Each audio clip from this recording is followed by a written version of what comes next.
Bonsoir Fabien. Vous êtes un passionné, vous pilotez depuis 1987, vous serez sur la ligne de départ dans quelques jours, quelques heures même. Vous êtes là dans quel état d'esprit? Dans un état d'esprit vraiment de pur plaisir.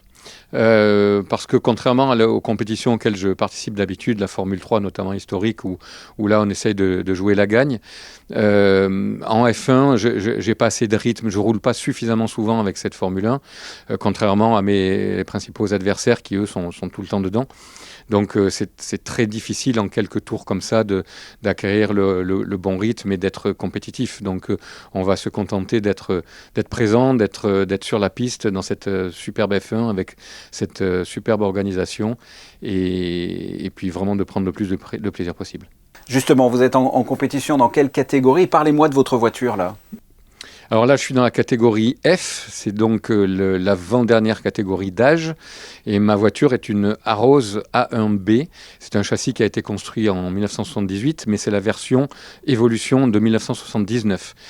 Car à l'époque, les choses allaient beaucoup moins vite et très souvent, en Formule 1, les équipes commençaient la saison avec la voiture de l'année précédente. Et c'est une voiture qui était pilotée à l'époque par Riccardo Patrese, l'italien, et par l'allemand Jochen Mass. Lors de la 11e édition, vous avez eu des problèmes lors des qualifs. L'année dernière, pour la 12e édition, vous avez fini 7e. C'est de mieux en mieux. Quel est votre objectif là, cette année? Vous l'avez dit, hein, c'est prendre du plaisir? Oui, c'est prendre du plaisir, mais on va essayer de ne pas être trop ridicule quand même. Et je pense que si on arrive à rééditer une 7e place, voire un tout petit peu mieux, ça serait très bien. Pour les non-initiés, parlez-nous du niveau des pilotes, de la concurrence, parce que c'est agréable de conduire ces voitures qui sont rentrées dans la légende, mais c'est aussi une compétition. Oui, particulièrement sur le Grand Prix de Monaco, parce que sur les autres courses, bien souvent, ce sont les propriétaires des voitures qui concourent. Là, à Monaco, les propriétaires des voitures, souvent, alors pas systématiquement, mais souvent mettent des pilotes professionnels ou des anciennes gloires, en tout cas, ou des pilotes très performants dans leur voiture, pour que la voiture soit devant et que sa valeur soit accrue par la suite.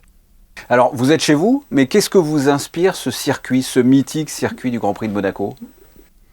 Ça m'inspire un jour du 14 mai 1972 où ma maman m'avait amené voir la course qui se déroulait sous un déluge. Et j'ai vu Jean-Pierre Beltoise gagner sous la pluie et j'ai dit à ma mère ce jour-là, c'est ce que je veux faire quand je serai plus grand. Et qu'est-ce que l'on ressent lorsque l'on est dans un bolide pareil et qui a marqué l'histoire de la F1? C'est indescriptible, c'est tout à fait différent de ce que l'on ressent quand on roule sur le circuit en ville, en configuration normale, quand les voitures sont garées, etc. En fait, on connaît par cœur les virages, on sait où ça tourne, etc. Mais quand c'est dénué de toute voiture sur les côtés, c'est un autre endroit. C'est complètement différent et c'est grisant à un point qu'on ne peut pas imaginer. C'est vraiment quelque chose d'exceptionnel. Et vous aurez dans un coin de la tête, j'imagine, une pensée pour le jeune pilote Antoine Hubert, qui était le petit ami de votre fille, et qui s'est tué à Spa-Francorchamps en 2019 en F2, qui avait la même année remporté la course à Monaco. Il est dans votre esprit quand vous prenez le volant?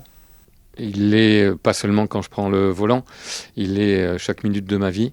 Mais c'est vrai que dès que je prends un volant, il est avec moi et je veux pas faire de superstition, mais il m'aide. Je pense qu'il est là. Frédéric Lajoux, merci d'avoir répondu à mes questions. Je vous en prie.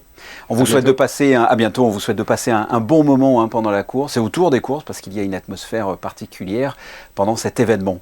Le Grand Prix historique dès ce vendredi donc et nous serons en direct sur Monaco Info toute la journée de samedi et dimanche.